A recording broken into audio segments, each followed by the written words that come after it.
I had a dream, Joe.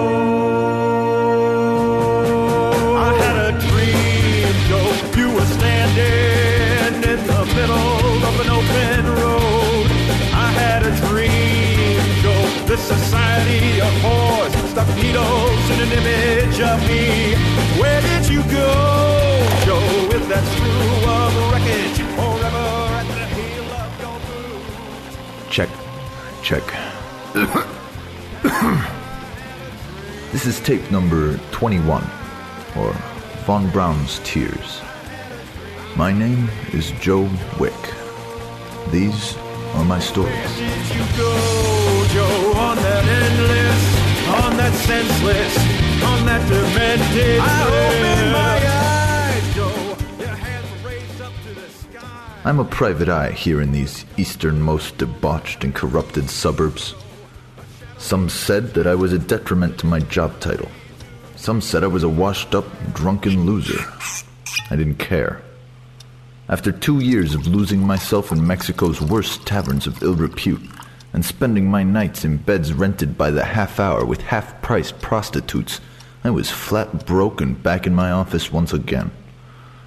I was alone with the dust that covered the furniture and a single fly. Always a single fly. The fly. God, I hate flies. Someone was coming. A zombie? A vampire? A femme fatale? A drunk? I grabbed my revolver playfully. A Blood Dust 732 Delta. It was custom made by the nameless gunsmith's hand, lightly oiled, always ready for the kill. I put on a smile of false surprise. Standing in the doorway was an elderly woman painted like a pitted prune sprinkled with gold dust, calves like toothpicks, a hat, and with a pearl necklace hanging low around her withered neck. A slight draft drifted through the open door, carrying the scent of expensive lotions, decades of cosmetics, and rotting flowers all infused into an eye-burning odor that betrayed the wrinkled woman standing in the doorway. Then I looked into her eyes. I recognized her instantly. Are you Mr. Joseph Wick? Yes?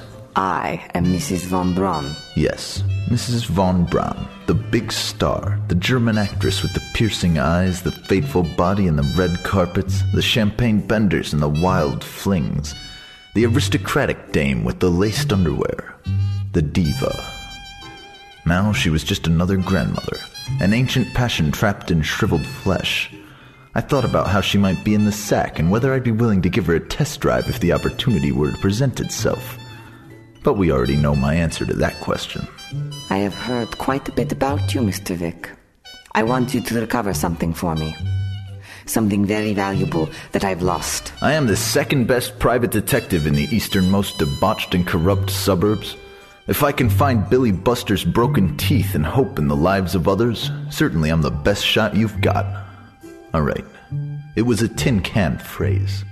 I was full of those. And she began to ramble, and I faked attention. I'd done mostly your usual things to pay the rent.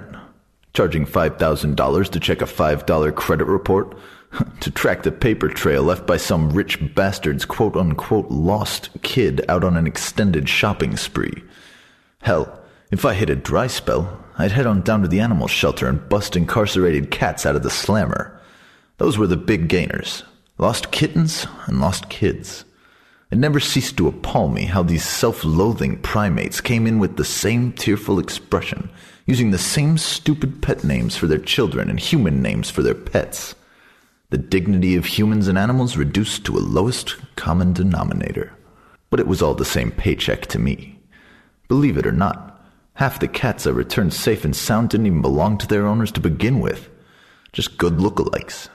If anyone knew, they were satisfied with spending their money to ease their consciences, which, as long as the bills I sent them were replied with a check, was just fine with me. Same old shit, different shit piles. Of course, my claim to fame was finding the famous boxer Billy Buster's teeth. He lost them during the Intercontinental Underground Bare-Knuckle Heavyweight Championship match against the Black Duke. Hell of a fight. hell of a fight. Everyone was there that night. Even the police commissioner showed up to put his money down. I caught word that the fight was fixed. Made a cool $3,000. Mr. Wick. Yeah, I simply cannot live like this any longer. I want you to find my tears. It is my hope that these will be sufficient to secure your services for the time being. I reveled in the fact that I could still tune out the inane BS these people hawked, only to emerge when the important information hit the table. She put a pair of Frankies on the desk. I smiled. I'm the second best private detective in the easternmost debauched and corrupted suburbs. I beg your pardon. This isn't a joke, madame. Head over to the Central District if you want something cheap. You come here, you get what you pay for. My standard retainer is $5,000 even. No exceptions. This is $2,500. She plopped another crisp stack of bills on the desk. It will be matched upon the return of my tears. Deal. She promptly left the office. The presence of the crisp green bills sent the quiver of my initial lecherous fantasy running for a cold shower. Still, it would have been an interesting proposition. I sighted my blood dust 732 at the empty space where she'd stood.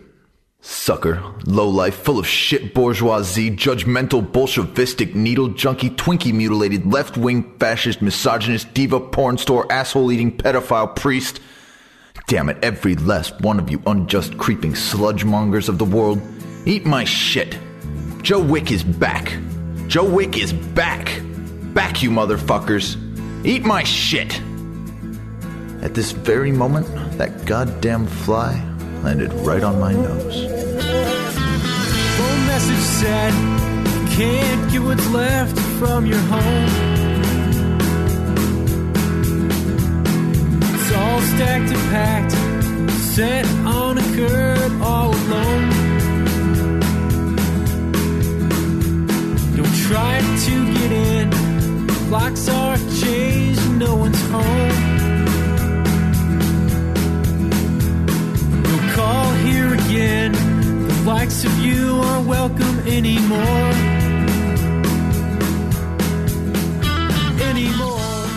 Story by Satiris Babachimopoulos, translated from the Greek by Savas Morgis, adapted by Randall Holmes, Savas Morgis, Doug Wilkin, additional writing and dialogue by Doug Wilkin, Joe Wick, voiced by Aaron Weiner, additional voices by William Byron Brazington and Josie Johnson, directed by Savas Morgis, sound designer Doug Wilkin, produced by Randall Holmes and recorded at Cave Sound Studio.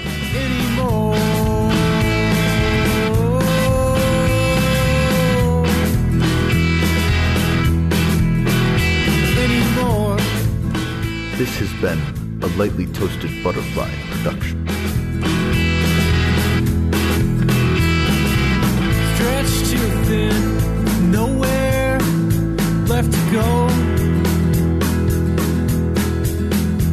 Street lights washed out all the looks, faces we don't know.